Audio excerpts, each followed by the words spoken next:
nobody attaches more importance to Hong Kong's international status.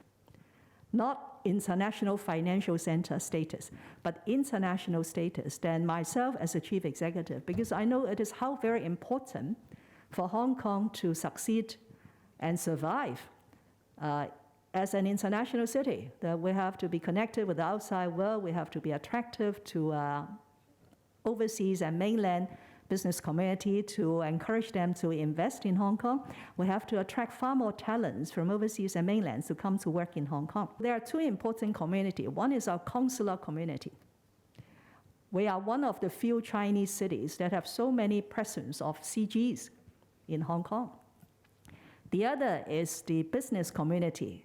So we have a committee called the IBC, the International Business Committee, which is chaired by the CS for Administration, which means that during my 4.5 years as a Chief Secretary for Administration, I've been meeting these business chambers heads very often to tell them the Hong Kong situation and to get their feedback. And so since the beginning of this fight against the epidemic, I have been sending monthly reports, personally signed off monthly reports to these two very important communities every month, because somehow most of the news are now reported in Chinese or Cantonese. So our two expatriate community may not get the first-hand information about the work of the Hong Kong SAR government. So on a non-stop basis, I've been sending them monthly reports to tell them the government's work in fighting the epidemic. And on the 28th of February, I sent them my 24th report, because this fight has gone on for 2 years. And as a result of that, partly because of the current situation and worries about school closure and border controls, many of the recipients of my 24th report sent me letters as a feedback. Okay? And so I thought that since there is a lot of common ground amongst the letters sent to me, I may as well give them a further supplementary piece of information through a letter to the same community, that is members of the IBC, and what we call the heads of post.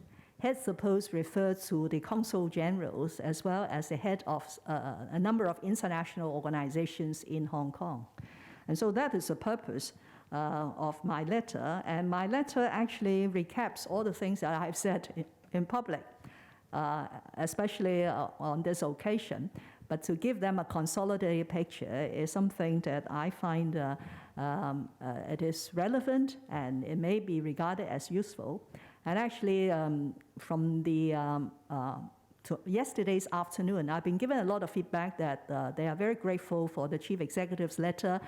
They find it most informative and encouraging, but they also look forward to more concrete measures to be announced in due course.